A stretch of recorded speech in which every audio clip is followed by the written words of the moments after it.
एक ऐसा सन्यासी जो अपने वैराग्य, ज्ञान, विवेक, ध्यान, साधना की सुगंध से प्राणी मात्र को आत्मानंद की अनुभूति करा रहा है।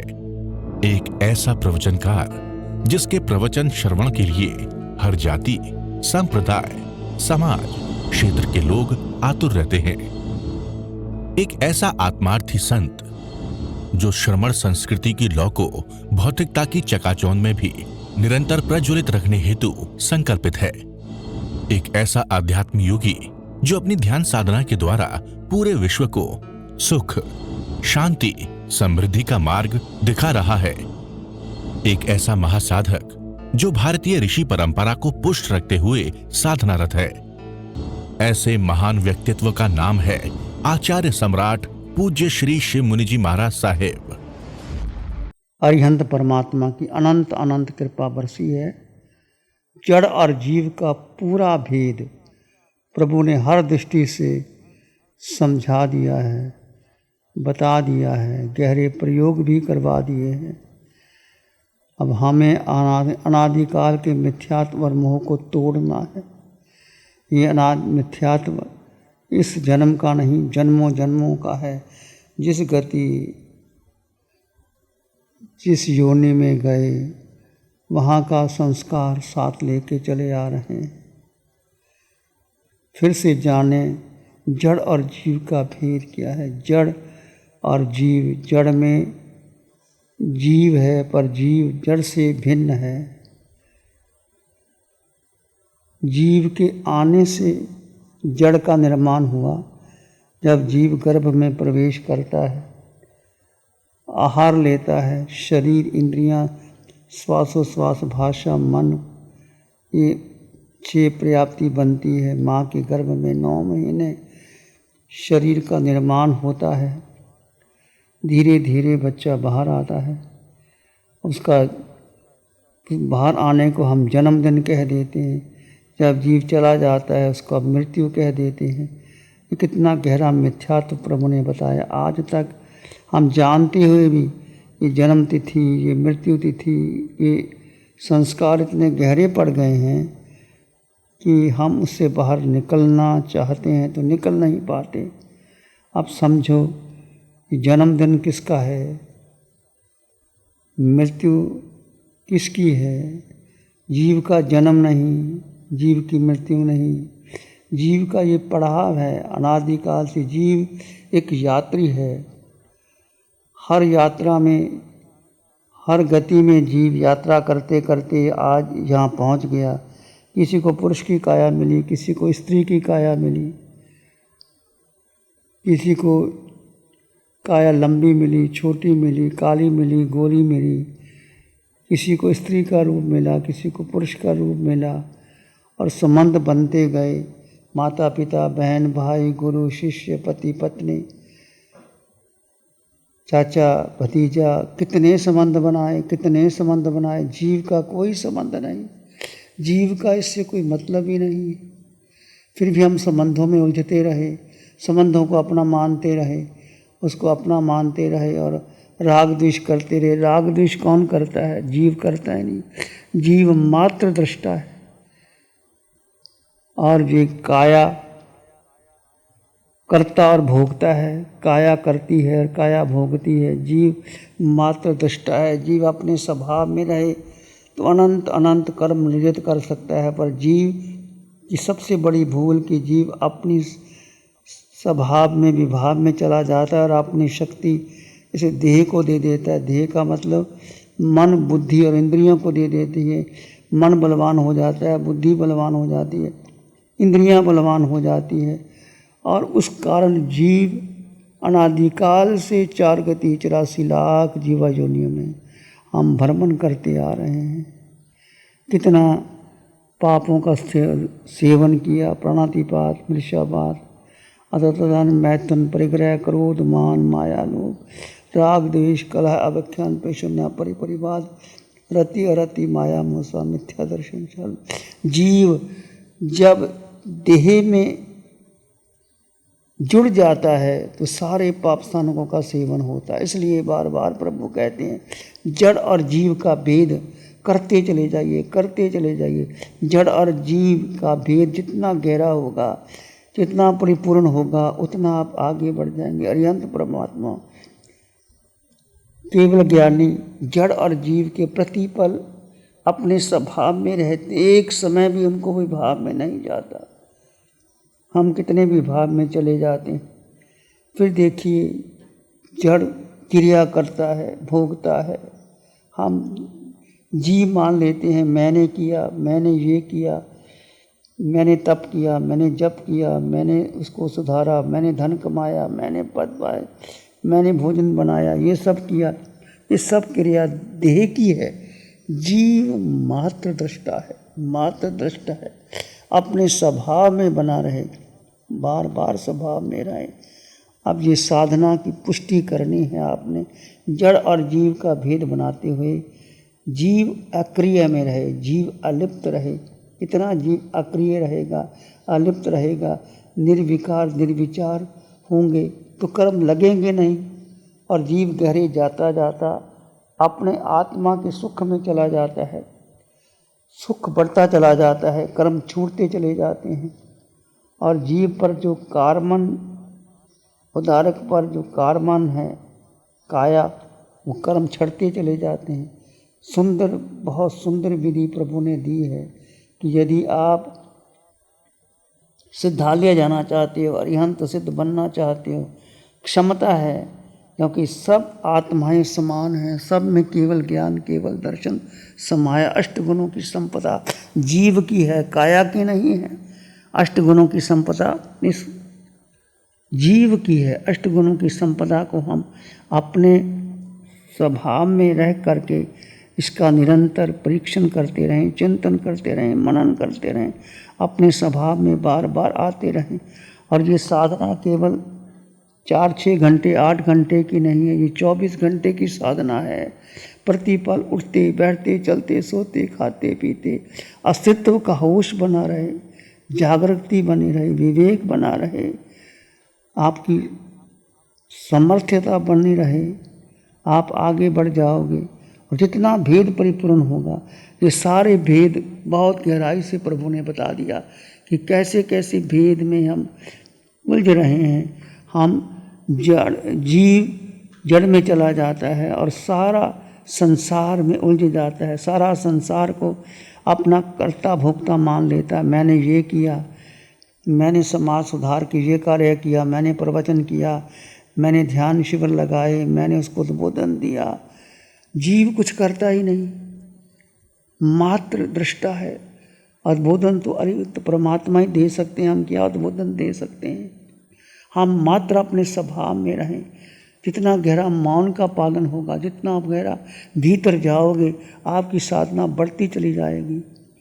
और हर कार्य में जैसे ही विचार आएँ, देखिए कैसे मन विचारों में उलझ जाता है, फिर उलझ जाता है, फिर मन भटक जाता है, फिर इंद्रियां विषयों में आसक्त हो जाती है, फिर बुद्धि कैसे निर्णय ले लेती है। अभी आप सुन रहे थे प्रभु की वाणी कि जैसे आप आंखें दृश्य देखते हैं, कान सुनते हैं, नासिका सुगंध लेती है, जिह्वा रस लेती है, काया स्पर्श करती है। सब कुछ इंद्रियों का स्वभाव ही होगा। आंखें देखेंगी, कान सुनेंगी, नासिका सुगंध लेगी, जिह्वा रस लेगी, शरीर स्पर्श करेगा, यह अपने अपने विषयों में होगा। पर जीव का स्वभाव, मात्र जीव दृष्टा रहे, अपने स्वभाव में रहे जीव, तो कर्मों का बंधन हो ही नहीं सकता। कितने कर्मों के बंधन से आप बच सकते हैं। एक होश, विवेक, जागरूकता की आवश्यकता है। अस्तित्व का बोध हमें प्राप्त हो गया अरिहंत परमात्मा की अनंत अनंत कृपा से। जितने भी साधक बैठे हैं, पुराने हैं, नए हैं, सबको अस्तित्व का बोध हो गया है। स्वरूप का बोध होने के बाद बस केवल हम उसका पुरुषार्थ करना है और जीव जीव में स्थित रहे, जीव निरंतर निरंतर अपने स्वभाव में बना रहे, तब वो आगे बढ़ जाएगा। निरंतर निरंतर आगे बढ़ते रहे।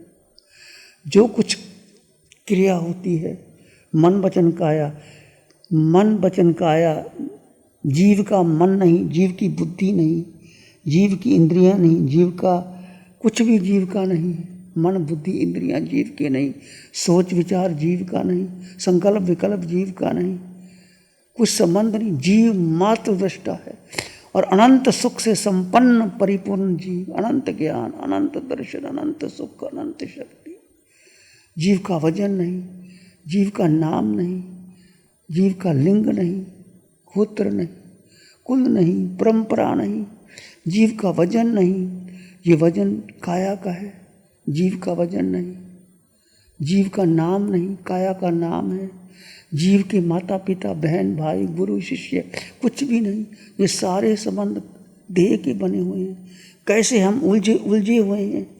देखिए प्रभु ने कितनी गहरी देशना दे करके जड़ और जीव का भेद, पूरा भेद कर दिया। इसलिए बार बार प्रभु कहते हैं जड़ और जीव का भेद करते हुए जड़ को अलग कर दीजिए, जीव में स्थित होने का प्रयास कीजिए। और जीव में जैसे स्थित होते हो और अपने में स्वभाव में स्थित रहते हुए मन बुद्धि इंद्रियां से अलग हो जाओ। मन को बीच में आने ना दो। मन विचारता है, बुद्धि निर्णय लेती है, काया उसमें जुड़ जाती है, इंद्रियां जुड़ जाती है, फिर जीव विभाव में चला जाता है। बहुत सूक्ष्म साधना है, बहुत गहरी साधना है, बहुत विवेक की साधना है, अस्तित्व के होश की साधना है, अपने में बने रहने की साधना है। इसको बनाने के लिए प्रभु बार बार कहते हैं मौन का पालन, गहरा मौन हो, किसी की तरफ देखना नहीं।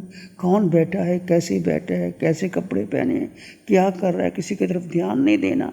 अब छुट्टी होगी, क्रिया बदल जाएगी, आप भोजन करेंगे, भोजन भी एकांत में लेना, किसी को पता ही ना चले। आप अपनी प्लेट में जो लेना लीजिए, किसी के साथ बैठ के भोजन नहीं करना। जो आपके संबंधीगण आए कोई भी, उसके साथ बैठना नहीं, उसको देखना नहीं। आंखों से देखने से बात हो जाती है। बहुत सजगता विवेक की ज़रूरत है, बहुत सजगता विवेक की ज़रूरत है। ये चौथे आरे की साधना मोक्ष की साधना है। और आपको हमें पंचम काल में अरिहंत परमात्मा की अनंत अनंत कृपा से मिली है।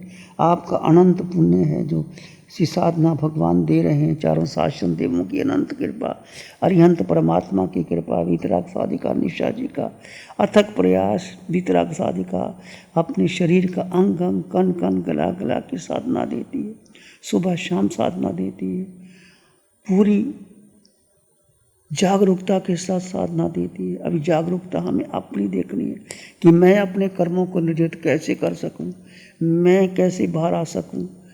तो जहाँ जो कुछ भी आपने आजकल सोचा, विचारा, समझा, अब अपना जन्मदिन नहीं, मृत्यु दिन नहीं, जीव निकल जाएगा, आगे यात्रा शुरू हो जाएगी। फिर ना कोई जीव का जन्म है ना मृत्यु हुई है, तो शरीर की बातें हैं जो मिथ्यात्वी लोग जानते हैं। अब किसी के जन्मदिन में जाने की ज़रूरत नहीं, किसी का अपना जन्मदिन मनाने की ज़रूरत नहीं। कोई कहे भाई मैं तो आत्मा हूँ, मैं जीवात्मा हूँ, केवल कहने से नहीं होगा। अब इसका गहराई से पालन करने की ज़रूरत होगी। लोग फिर आपको उसी पथ पर लेके जाएंगे। जो मिथ्यात्वी लोग हैं, जो अज्ञानी लोग हैं, जो देह तक अटके हैं, वो देह की बात ही करेंगे। वो संबंधों में अटके हैं, संबंधों को पूर्ण करने के लिए जीवन लग जाता है। देखो एक माता पिता परिवार में रहते हैं, माता पिता बच्चे को जन्म देते हैं, 20-25 वर्ष तक बच्चे के पालन पोषण में लगा देते हैं। संस्कार क्या देते हैं? धर्म के संस्कार तो देते नहीं, व्यक्तित्व का पोषण करवाते हैं। अस्तित्व की बात तो होती नहीं, अस्तित्व का पोषण करते नहीं। इसलिए माँ को गर्भ में संस्कार देने चाहिए कि अरिहंत तेरे परमात्मा है, जिनवानी तेरी माता है, मैं शरीर की माता हूँ, ये शरीर के तेरे पिता हैं, मैं कुछ नहीं। बार बार बार बार बार बार प्रतिपल प्रतिक्षण होश विवेक। आप कुछ भी कर दे, एक कदम उठता है तो कैसे उठता है, विवेक जागरूकता बनी रहे। कैसे बैठना, कैसे उठना, कैसे चलना, कैसे सोना, सब क्रिया भगवान ने पता। जैंग चले जैंग चिट्ठे जैंग सैंग जैंग भुजन तो भाषण तो पाप का मंगना बंद। विवेक से चलो, विवेक से बैठो, विवेक से उठो, आपके पाप कर्म का बंधन नहीं होता। यही सच्चा धर्म है, यही ध्यान है, यही धर्म है, यही शुक्ल ध्यान है। जीव का, जड़ और जीव का भेद करते हुए जीव अपने स्वभाव में आता है, अटट श्रद्धा रखता है। और जीव को शस्त्र काट नहीं सकते, अग्नि जला नहीं सकती, पानी गला नहीं सकता, बाजी उड़ा नहीं सकता। जीव का जन्म नहीं, मरण नहीं, माता नहीं, पिता नहीं, वजन नहीं, आकार निराकार जीव है, दिखाई नहीं देता। इंद्रियां नहीं जीव की, मन बुद्धि से बाहर। बहुत गहरी गहरी साधना प्रभु ने दी है, वेद विज्ञान दी है। इसको भूलना मत, चूकना मत। ये 4 दिन का प्रयोग, 2 दिन तो आज दूसरा दिन है, तीसरा चौथा दिन, इसको संभाल के रखना और प्रतिपल प्रतिक्षण वेद विज्ञान बनाए रखना। रात को विश्राम करोगे तो विश्राम कैसे करना? जैसे योग निद्रा में अभ्यास हुआ आपका, शरीर को लिटा दिया गया और जीव अपने में स्थित रहा। शरीर अपने स्थित है, जीव अपने में स्थित है और आपके कर्मों की निद्रा हो रही है। और कर्म कहाँ निकलेंगे? देह पर निकलेंगे। जो कर्म हमने बांधे हैं वो देह पर निकलेंगे। यदि आपने स्वभाव में रह गए तो कर्मों की निद्रा हो गई, विभाव में चले गए और कर्मों का बंधन हो गया। बहुत सूक्ष्म साधना है। प्रतिपल प्रतिक्षण विवेक की जरूरत है। आगे बढ़ते चले जाइए, पूरा मौन का पालन रखें। थोड़ा समय शेष रह गया है। मौन के बहुत से अवसर मिलते हैं, जैसे बाहर आते हैं कोई लोगों से, किसी से मिलने की जरूरत नहीं। भोजन करेंगे अकेले करेंगे, सैर करेंगे अकेले करेंगे, किसी से मिलेंगे नहीं। नज़र नीचे, होंठ बांध, किसी से इशारा भी कर देते हैं, किसी को देख भी लेते हैं तो विचार शुरू हो जाते हैं। मन संकल्प विकल्प में उलझ जाता है, बुद्धि निर्णय लेने जाती है, इंद्रियां अपने विषयों की ओर चली जाती है। इसलिए आंखें रूप देखेंगी परंतु जीव अपने स्वभाव में रहे। कान सुनेंगे, जीव अपने स्वभाव में रहे। नासिका सुगंध लेगी, जीव अपने स्वभाव में रहे। जिह्वा स्पर्श करेगी, जीव अपने स्वभाव में रहे। काया स्पर्श करेगी, जीव अपने स्वभाव में रहे। इस प्रकार भेद विज्ञान बनाते चले जाइए, आगे बढ़ते चले जाइए। अनंत अनंत कृपा, अनंत अनंत उपकार। अरिहंत परमात्मा को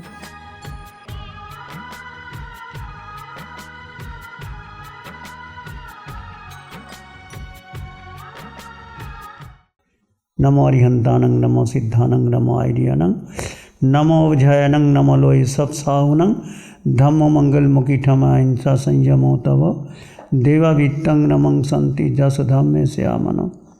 श्री चत्तारी मंगलम, अरहंता मंगलम, सिद्धा मंगलम, साहु मंगलम, केवली पानत्तो धम्मो मंगलम। चत्तारी लोग उत्तम, अरहंता लोग उत्तम, सिद्धा लोग उत्तम, साहु लोग उत्तम, केवली पानत्तो धम्मो लोग उत्तम। चत्तारी शरणं पवज्जामि, अरहंते शरणं पवज्जामि, सिद्धे शरणं पवज्जामि, साहु शरणं पवज्जामि, केवली पानत्तं धम्मं शरणं पवज्जामि। चारे शरण दो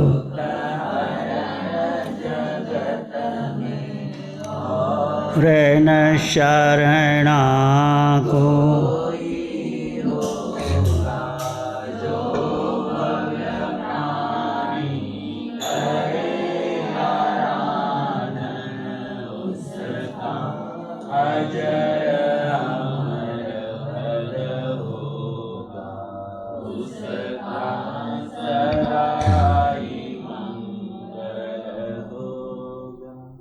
पिछले 60 सालों से केजीओसी ग्रुप अपने 4 ब्रांड कोहे, कंगारू, म्यूनिक्स और माइल्स के माध्यम से हाई पोजीशन प्रोडक्शन के द्वारा दुनिया में जाने माने लार्जेस्ट मैन्युफैक्चरर्स में से एक है। जैसे staplers, staple remover, paper punch, gun tacker, app tool, geometric tools, stitch wire और किचन में यूज होने वाले प्रोडक्शन से दुनिया के लगभग हर देश में उपलब्ध है। ये प्रोग्राम केजीओसी ग्रुप के सौजन्य से प्रस्तुत है।